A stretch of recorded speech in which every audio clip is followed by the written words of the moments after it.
नमस्कार, मी doctor V Gaud, प्रमुख अन्वेषक, अखिल भारतीय तण व्यवस्थापन संशोधन प्रकल्प, डॉक्टर पंजाबराव देशमुख कृषी विद्यापीठ अकोला. या प्रकल्पाअंतर्गत विविध पिकांमध्ये आपण एकात्मिक इंटिग्रेटेड वीड मॅनेजमेंट, एकात्मिक पद्धतीने तण व्यवस्थापन कसं करायचं या विषयावरती अभ्यास करतो. प्रामुख्याने जसं खोल नांगरटीचं महत्त्व जसं आहे की वरच्या थरामध्ये जे काही तणाचं बियाणं आहे ते आपण खोल नांगरटीच्या माध्यमातून खालच्या थरामध्ये त्याला टाकतो. त्याच्यामुळे आपल्याला पिकामध्ये उद्भवणारा तणाचा प्रादुर्भाव कमी करता येऊ शकतो.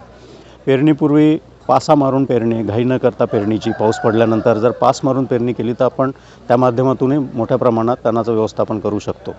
आणि त्यानंतर पेरणीनंतर जे रासायनिक तणनाशकामध्ये 2 प्रकारचे तणनाशकं असतात, एक उगवणपूर्व आणि एक उगवण पश्चात.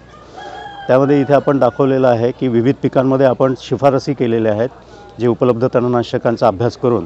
जसं सोयाबीन पिकामध्ये डायक्लोसुलाम 84% घटक असलेलं तणनाशक, याचा आपण उगवणपूर्व म्हणजे पेरणीनंतर 48 तासात जर फवारणी केली तर जवळजवळ आपल्याला 1 महिन्यापर्यंत पीक हे तणविरहित ठेवता येऊ शकतं.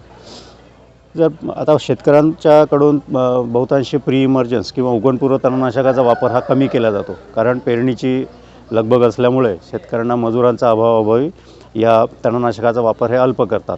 परंतु हे जर शक्य नाही झालं तर उगवण पश्चात तणनाशकामध्ये प्रोपॅक्युझोफॉप अधिक इमॅझिथायपर हे संयुक्त तणनाशक पण आपण 15 दिवसाच्या आत पेरणीनंतर फवारून तणाचं व्यवस्थापन प्रभावीपणे करता येऊ शकतं.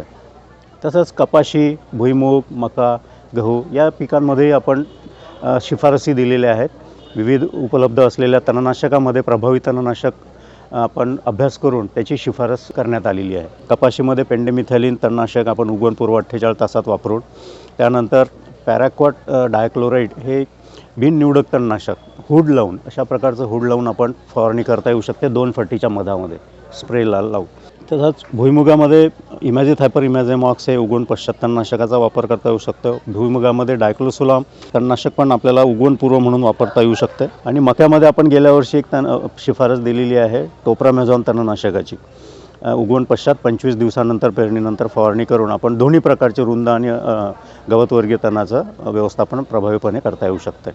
गव्हाचा रबीमध्ये आपल्याकडे बऱ्यापैकी एरिया दिसून येतो. तर गव्हामध्ये आपण एक शिफारस दिलेली आहे मेटसल्फ्युरॉन अधिक क्लोडिनोफॉप तणनाशकाची.